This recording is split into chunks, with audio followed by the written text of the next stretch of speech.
Utah displays biodiversity unlike that of any other region in the United States.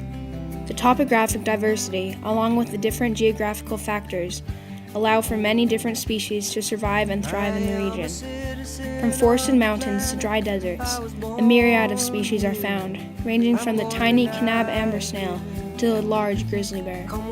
This variety is an attraction for humans, as well as the industries, services, and agriculture that they bring along with them.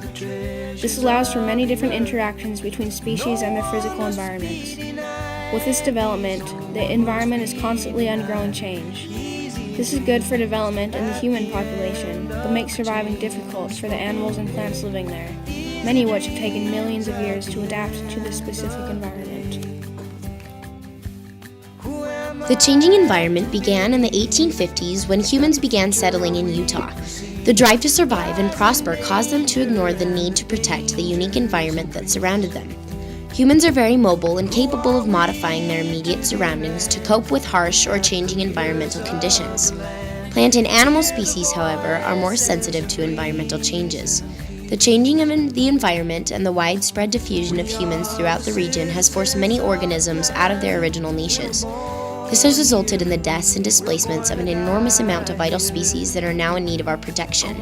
An endangered species is a population of an organism which is at risk of becoming extinct because it is either few in numbers or threatened by changing environmental or predation boundaries. There are 43 endangered species in Utah currently, and even more are currently at risk of becoming endangered, even extinct.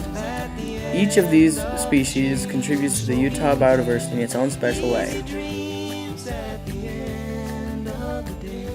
The Badlands of Factory Butte, near Capitol Reef National Park, offer unique opportunities for off-road vehicles. In 2006, however, the Bureau of Land Management announced the closure of much land to off-road vehicles. The vehicles were causing erosion in the Mancos Shale, which was destroying the Winkler cactus's habitat. Many avid bikers greeted this news with anger and are fighting to regain their recreation area. The Endangered Species Act is a law that BLM has to abide by. And when it became evident that there was damage occurring to the species, BLM had to take action. Well, we're not out here trying to destroy the area. We're not trying to destroy the land. What we want to do is have multiple use, multiple opportunity. We're not going to trash the area. We just want to be able to come down and ride and enjoy the experience. We worked for about 10 months trying to come up with a solution on Factory Butte. We made field trips out here. We debated the cactus. We debated the erosion issues. We debated what happens to this Blue Gate Mako shell when you run over it with a motorcycle. But when it came right down to the emergency closure, to me, it was way overkill. The final decision was that many paths and trails would be open, allowing bikers and other tourists in certain areas.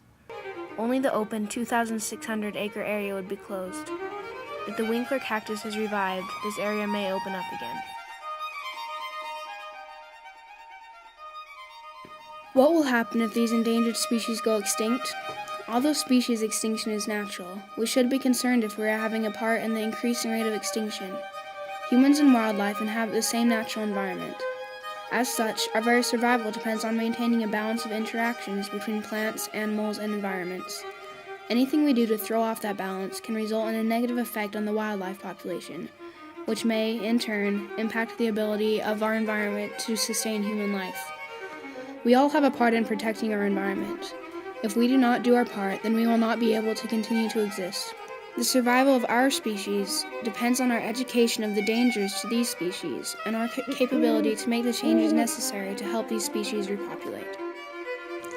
Rare, unique species vital to human survival are most important to the field of medicine. Each plant and animal species has different chemical and physical characteristics, and studying how some bizarre species have adapted can help scientists learn more about how biological systems respond to harsh conditions.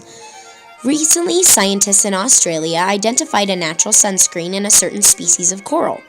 This natural sunscreen was extracted and is now being produced synthetically with great success. Discoveries like this may be waiting to be found in diverse organisms in Utah, some of which could be endangered. By eliminating a particular plant and animal species, are we forfeiting an opportunity to cure cancer or some other disease that plagues humankind? Once an organism is extinct, there is no way to recreate it.